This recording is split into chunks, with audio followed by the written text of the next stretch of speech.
কিসের স্বাধীনতা? কেমন দেখতে স্বাধীনতা, কেমন খেতে গো? স্বাধীনতার এই হাজারের অঙ্গ থেকে বঙ্গদেশের বুকে আমি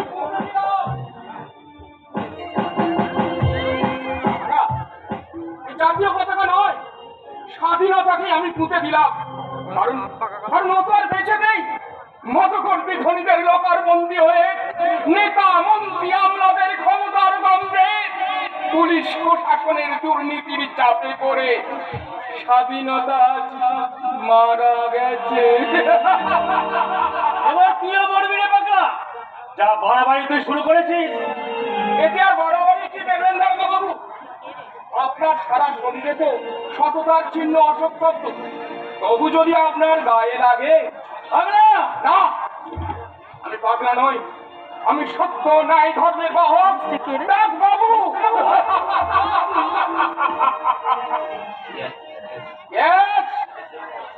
এদেশের আপনার মতো কত শত মানুষের অন্যায় অধর্মর বোঝা আমি বুক বয়ে নিয়ে বেড়াচ্ছি। যেদিন ঝাঁপি খুলবো সেদিন বিচারে নিশ্চয়ই আমার ফাঁসি হবে। তা তো বলতে পারবো না, কালের বিচার কাকে কোথায় নিয়ে যায়।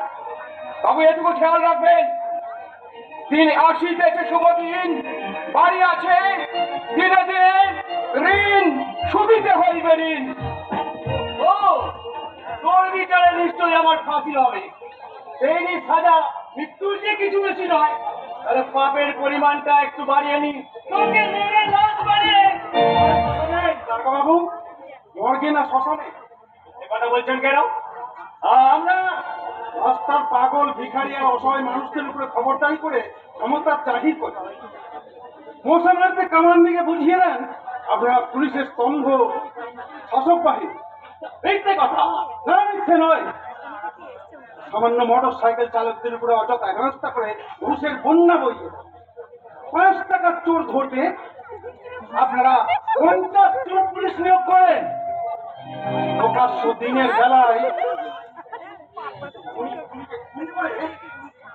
বুক খুলে খুলে হয়, আপনার তার টিকিটা ছুটে পারেন না। ওই একে অপরাধে অপরাধে আপনার বাবাও কিন্তু। মানে আমার বাবা ওই স্কুলের প্রধান শিক্ষক। স্কুলের সাংস্কৃতিক অনুষ্ঠান চলাকালীন একজন ছাত্রী নির্মম ভাবে খুন হয়ে গেল, অথচ তিনি কিছু জানেন না। এই কথা আমাদের বিশ্বাস করতে হচ্ছে। এই যদি সমাজ ব্যবস্থা হয় তাহলে তো আপনাদের কিছু করার নেই, আপনারাও পুলিশ হয়ে মোটা অঙ্কের ঘুষ নিয়ে কেরোসিন তেল দিয়ে নাকের চোখে নিয়ে দেবো। দেখ বাবু, এই দেশের পুলিশরা কেউ পুলিশ নয়, তাদের স্বাধীনতা কেড়ে নিয়ে তাদের পুলিশ বানিয়ে রাখা হয়েছে। কিছুই যখন করতে পারবেন না, তাহলে কেন পড়েছেন ওই খাকি উর্দিটা? আরে কেনই বা বুকের মাঝকে ছেঁটে রেখেছেন? সততার প্রতীক অশোক স্তম্ভ, সেটাকে শুধু এই মোটা মাইনে আর ঘুষ নিয়ে সংসার প্রতিপালন করবার জন্য? আপনার কথা হরিদেবপুর গ্রামের সকল মানুষের হাজারো প্রশ্নের উত্তর একজন মানুষের কাছে জমা আছে। তিনি হলেন আপনার বাবা, আদর্শবাদী শিক্ষক, সত্যের পূজারী সত্যব্রত রায়। না বাবু, আমি হরিদেবপুর থানার ওসি পিপিপি, পশুপতি পাল। আমার কথায় নেই কোনো ভেজাল, সবই খাঁটি মাল। তাই আমার সাত কথা, ছাগনি জাল দিয়ে চুনোপুটি ধরার চেষ্টা না করে মালের রাঘব গোয়াল ধরুন। আর সেই রাঘব গোয়ালটি হলো আপনারই বাবা সত্যব্রত রায়। না না না, হয় না, এ হতে পারে না। আজন্ম সত্য ন্যায় ধর্মের প্রতীক মাস্টারমশাই সত্যবোধক, তিনি কোনো অন্যায়কে প্রশ্রয় দিতে পারেন না। তিনি কোনো অন্যায়কে প্রশ্রয় দিতে পারেন না। কিন্তু কিন্তু এ আমি কি শুনলাম? বাবু, আপনার কি মনে হয় আমার বাবা কোনো অন্যায় করতে পারেন, প্রশ্রয় দিতে পারেন কোনো অন্যায়, অবিচার আর দুর্নীতিকে? তা তো জানি না বাবা, তুই এইটুকু জানি দশচক্র করে ভগবানও ভূতল।